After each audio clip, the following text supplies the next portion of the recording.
welcome back to the channel. My name's Holly and I'm a psychologist, and today we're going to be talking about the differences between being an assistant psychologist and a trainee clinical psychologist. How different exactly are they?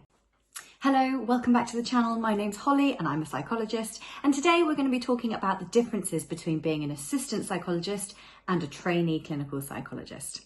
How different exactly are they? Hopefully these reflections will be helpful for you to prepare for being an assistant psychologist and also being a trainee, hopefully, but it also could help for preparing for those doctorate interviews because there may be some questions or some space to reflect on the difference between being an assistant and being a trainee.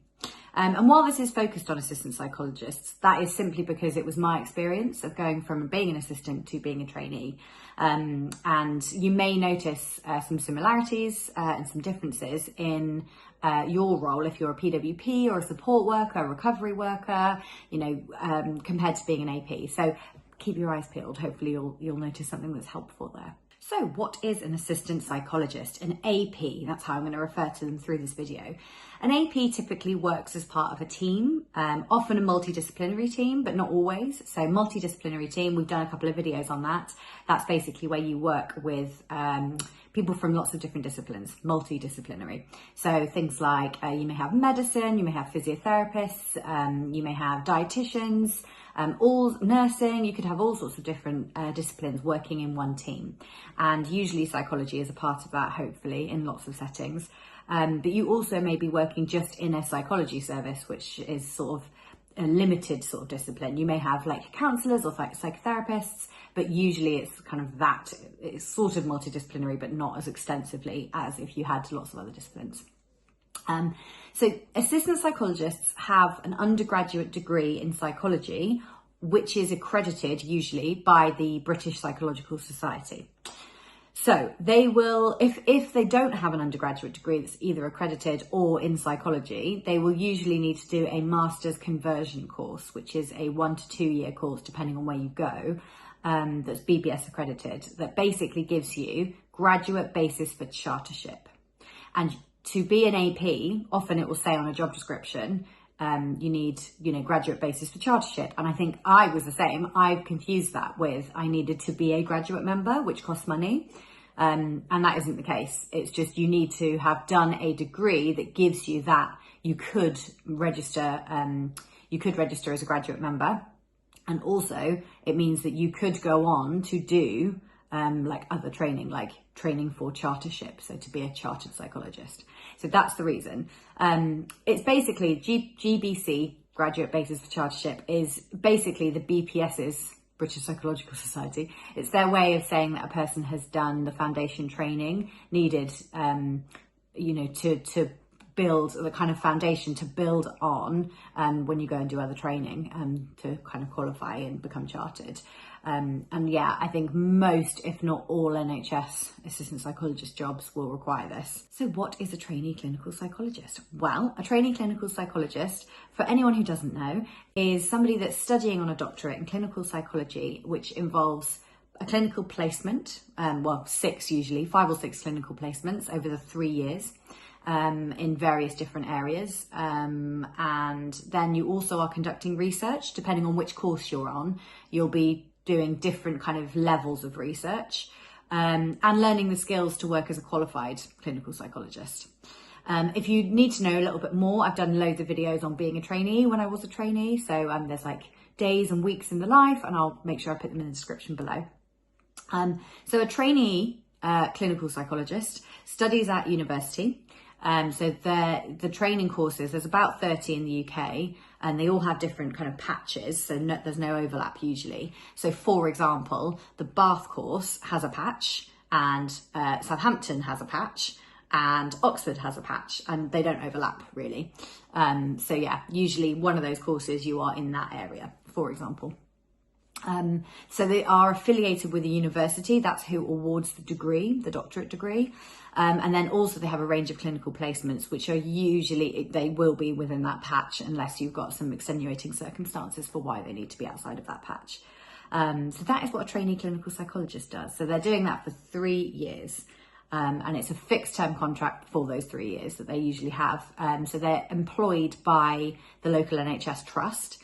but they are also a student at university. So for the 3 years, you get the best of both worlds. Do you do NHS discount? No. Okay. Do you do student discount? Great. I really miss the student discount. Let's move on to some of the differences then. So the first difference that I think is important to talk about is pay, because I remember when I found out that trainees were paid, I was like, what? I get paid to study? Because, you know, doing your undergrad or your master's, you have to pay for that. So I was like amazed when I found out that you were actually paid and that you are an employee and you get annual leave and, you know, all of that stuff. But in assistant psychologist in the NHS typically is on a band 4 or a band 5, which is sort of around sort of 24-ish grand starting at roughly at the time of making the video, but it does depend. There are usually the band 5s recently, actually, I would say in the last few years have been declining. I just think funding is what it is. And yeah, it seems to be that there are a lot more band 4 roles around, which usually is kind of like an entry level. So you can work as an AP in the NHS, which is usually preferred, having NHS experience on the doctorate. And you can also work in the private or charity sector, which doesn't mean if you've only got that experience, you can't get onto training. I think having NHS experience is so valued because it's a lot of money to train us. Like, it's a lot of money to train a clinical psychologist. And they need to make sure that they're putting that money into somebody that's going to, you know, the NHS is going to get their money back out of. So I think it's something like, to train a clinical psychologist, I think it's something like, well, I mean, in the salary alone, we'll talk about salary, but in the salary alone, it's like 100 grand over the 3 years at the moment. It's probably a little bit more actually now. So just in that, and then you don't include the placements and the teaching and all the other things that happen. So that it's a lot of money. It's about 250 grand, roughly, is what they say, to train a clinical psychologist. So they don't want to put that money into somebody that when you get into working in the NHS, you go, oh, no, take me back to private. You know, that's not what they want. And that actually isn't right. So anyway, getting onto a separate thing. Trainee clinical psychologists, though, are paid on a band 6. So even if you were, so some people go on to training having trained as a therapist before, and then they're on a band 7 when they're working, you will always start usually at the bottom of the band 6, like everybody else, when you're a trainee. So you are an NHS employee in one trust, but you can have a range of clinical placements in lots of different settings. So you could be in a charity sector, you could be in a different trust. So my employing trust, I was never placed in my employing trust. I was only ever placed in other trusts throughout my whole training. So yeah, it was you have lots of different emails and lots of things to manage, like it is a lot. So that is, I think, the first difference is the pay. Because it is a jump up. Sometimes if you're going from a band 4 up to a band 6, it's like, oh my God, I've got some money, this is great. And then the other thing that happens, this certainly happened on my course, I imagine it does happen, is that after 2 years as a trainee, you go up a band increment. So that's something that happens anyway in the NHS, you go up the banding scales. And yeah, so we got a little bit of a pay rise then as well. And because you're an NHS employee, you get if the pay rates increase, then you get backdated pay usually to kind of make up for that, and you get the pay increase every year. So yeah, it's great. You are paid, which is wonderful. The second difference then that feels really important is work. As an AP, it is dependent on experience massively. You may have a clinical caseload, you may not. You may not be in an AP role that requires you to have a clinical caseload. As an AP, I didn't have a clinical caseload really.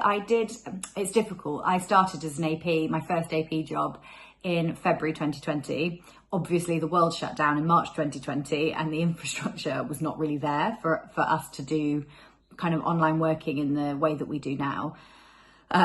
So yeah, so I did quite a lot of service development and researchy bits, and developed some resources and groups, and we did run some groups actually as well, but I didn't have my own sort of caseload. But it depends on the service you're in. The service we were in, it wasn't really required for me to have a caseload because the service was set up so that it was a primary care mental health service, and the sort of nursing staff, mental health nurses, would support people on that level. And if anyone needed a step up, they'd go to the therapists. So it wasn't really a space for assistants to have a caseload. Whereas as a trainee, you're going to have a caseload, and you will need to have a caseload that has a range of complexity and presentations and ages and neurodiversity and ethnicity. Like there needs to be a big range, and the aim of that is to get some really varied experience. And I guess the sort of another difference is that as an AP, your progress and your competency development may be monitored if you've got a really kind of on it supervisor, or you bring that to supervision. As a trainee, that is inbuilt within doing a placement. You have placement reviews, you have competency assessments, you have observations, you have all of that kind of inbuilt. Your development is like the focus of why you're there. Whereas that isn't always the case as an AP. Sometimes you have to kind of fight for that. Also, so as an AP, if you're offering clinical interventions, this will likely be the lower intensity side of things. So like psychoeducation, guided self-help, that sort of thing, rather than kind of a manualized structured therapy approach. Again, like some APs absolutely do this, but some don't. So what I would say is don't go into the AP role expecting that unless you had agreed it, because that often doesn't happen. Whereas trainees, you are training in therapy and you are practicing delivering it. So you will be offering therapy. It's a big part of the clinical work that we do. And I think particularly in the first 2 years of training, like the therapy competencies are the ones that you need to focus on. It depends. You may have some real strength in therapy, in which case that isn't something you need to develop. But for lots of people, like for me, I needed to develop those therapy competencies. And then in third year, it was more about the leadership and working as a team and that sort of thing. Usually both AP and trainee roles are going to include groups. The only placement in training that I had that I didn't do a group in the same way was my last placement, actually, where I currently now work, because it's not really part of the model. But I did do sort of some reflective practice-y bits sometimes for some of the staff type things. So yeah, there was a little bit, but not so much. But usually working as an AP or working as a trainee, you will be doing groups, and it's a really good way to get your group skills up.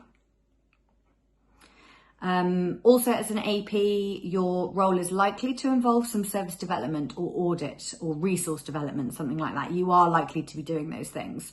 And they are really good skills for training, because you'll be doing that on training too. And I'm so happy the AP role that I had was what it was, because I needed that for when I came to do service development work and little mini projects on training. And actually now qualified, lots of my qualified role is kind of developing a bit of stuff.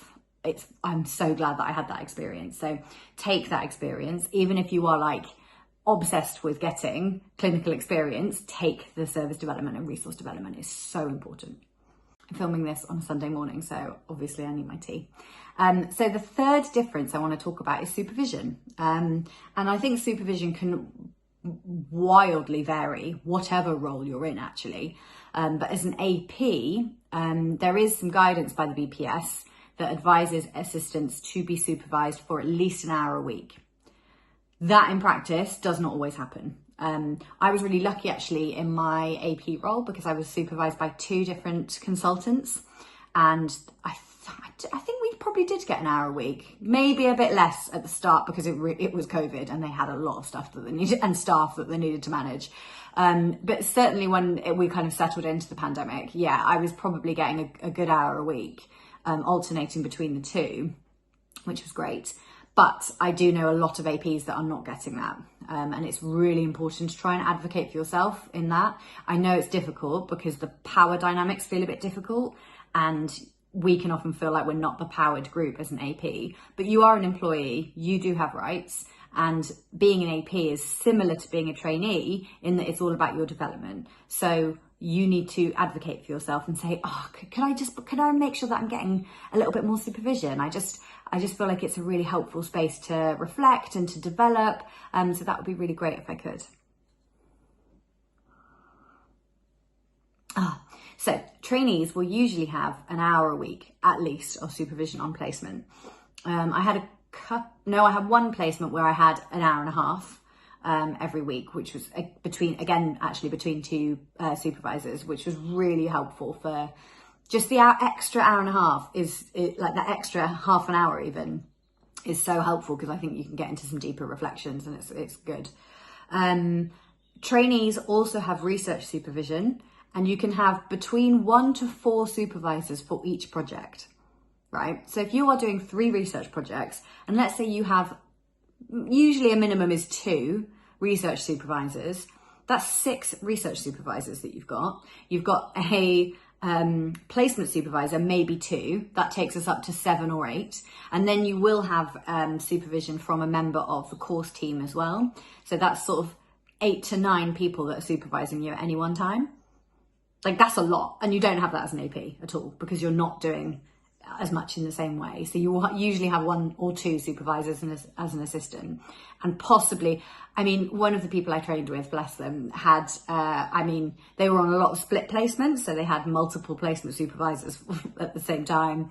They had a lot of research supervisors. And I think we counted that they might have had like 17 or 18 supervisors throughout the whole process, which is enormous. So yeah, you have a lot of supervision. And the thing is with being an assistant is you do all the stuff, all the development that you want to do in supervision in one go, in one session, or like with one person.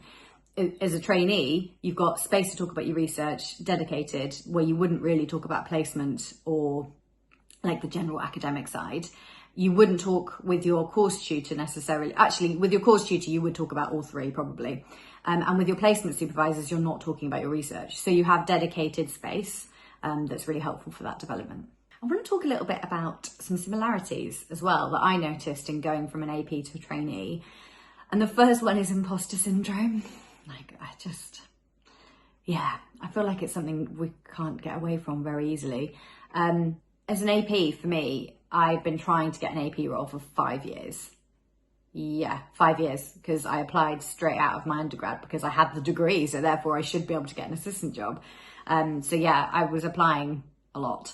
And it felt huge that I was actually offered it.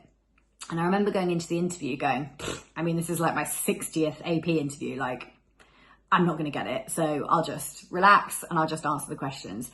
And I think that really made a difference. I'm not saying it's practical and we can do that all the time, because I can't manage my anxiety like that all the time. But that really helped me at the time. And when they offered it to me, I was like, oh my God. And I was so excited and enthusiastic to start. But I was also so petrified, because like, what if someone found out that I'd been applying for 5 years and like had 60 plus interviews and didn't get it? Like, what does that mean about me? Actually, it doesn't mean anything about me. It means about the system. The system is really flawed. But yes. And then as a trainee, I found that really difficult, because I applied 6 times to the doctorate, 6 consecutive years. And I didn't know anybody that had applied that much, that many times. I've since met a lot of people through doing this sort of work, that messaged me saying, I'm on my 7th go, any tips? And we talk about it. So I really hard relate to that. But starting as a trainee, I couldn't believe that it was finally happening. I was so anxious, and I think I was so driven by, oh my God, I've got to do well at this, that I sort of forgot what I had learned and how to apply it. Like, it was, yeah. And it didn't help that I had a particularly difficult first placement. You can sometimes have some really difficult dynamics on a first placement. And with my first course tutor as well, that can be very, very difficult. So, and the thing is with that is, if it's your first placement and you're struggling, or it's your first course tutor that you don't know at all, you think that everything that happens is normal and that you're the problem. And actually going through training, I was like, oh no, okay, again, wasn't me. Okay, I was allowed to be anxious, and that anxiety was not very well supported a lot of the time. Anyway, so I think imposter syndrome can raise its head, and it's definitely something that I've noticed. I noticed initially of being qualified, which has definitely died down now as I've got into the work. But I remember starting and being like, oh my God, I have got all my own responsibility, and I really have to make sure that I know what I'm talking about, and it's not okay to not know what you're talking about. And I was so stressed, and it took me a good week or 2 to kind of calm down and go, right, what is happening? I'm fine. Like, it's absolutely fine. I'm allowed to not know. I'm allowed to make mistakes. Like, of course we are. That's one of the biggest things I learned on training, and I suddenly sort of forgot it when I started. But anyway, imposter syndrome is there. I'm very aware of it, and I look at it and I take it along with me. I'm not going to fight it. I'm just going to take it along with me and go, actually, let's try and collect evidence for you and evidence against you. And luckily, evidence against usually wins. So the last kind of similarity that I want to talk about is learning. As an AP, you are there to learn. It's a developmental role. It's okay to ask questions. It's okay not to know. Nobody is expecting you to come in and know everything. And remember, in the grand scheme of things, usually as a band 4, you're quite a junior member of the team. You know, nobody is looking to you to explain cognitive behavioural theory to a group full of people on your first day. Like, nobody is going to be checking whether you know stuff. It's fine. So you are there to learn, and it's okay to ask questions. That was the biggest thing that I learned as an AP, I think. And it also, like, I felt really empowered to be able to do that. As an AP, shadowing is really helpful, and teams are generally really supportive of having you shadowing. Usually, depends on the team. And compared to being a trainee, I'd say exactly the same. As a trainee, you're there to learn. You're training.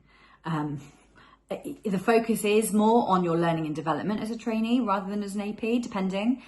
I think it's quite, I don't know any APs or AP people that have gone on to training that were APs that have said that they had the same level of support and development and guidance as an AP that they do as a trainee. And that's natural. Like, the whole course is designed to get trainees through. The job of the supervisor as an AP is not to get the AP onto training. Like, they have a whole other role, and having an AP is like a small part of that. So it's never going to be the same. But yeah, and the other thing is, I think being a trainee on placement is that shadowing is really helpful. And again, teams are generally quite supportive of you shadowing. There's only been a couple of teams that's been quite difficult to get some shadowing stuff in the diary. But yeah, generally I think that is the case. So overall, an assistant psychologist role is really helpful for getting onto training, because you work so closely with clinical psychologists. When you're applying to training, and when you're interviewing, they want to see and understand that you understand what happens as a psychologist, what happens as a psychologist in the NHS. You know, you need to show that you have a good understanding of what that role is. And that is one of the reasons assistant psychologists have a really good rate of getting on, or lots of people that get on have been APs. So for me, training did feel like the next logical step. So I'd been an AP for 18 months, and actually I just got a second AP job in an inpatient mental health unit, but I hadn't started yet when I got offered the training place. But it felt like the next step. I was like, okay, yeah, I'm ready. I'm ready to go on and learn about the training stuff. I think I've learned enough as an AP. So yeah, if you feel like that as an AP, do check out some of our handbooks that are available.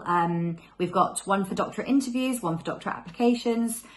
We have also got them on how to become an assistant psychologist, and we've also got one on navigating training as an incoming trainee. So if you're thinking about becoming a trainee and what that's going to look like, or if you're interested for the interviews, then do have a little look. I'll put all the links down below. And the one that I would suggest people start with is the Reflective Practice Handbook. And it's kind of a bit of a workbook, I guess, and we go through lots of different models, because the reflective models are the thing that help the most. And I would say, actually, I have probably experienced some drift as a trainee because you're reflecting in a different way, but those models were such a helpful framework for me as an AP starting.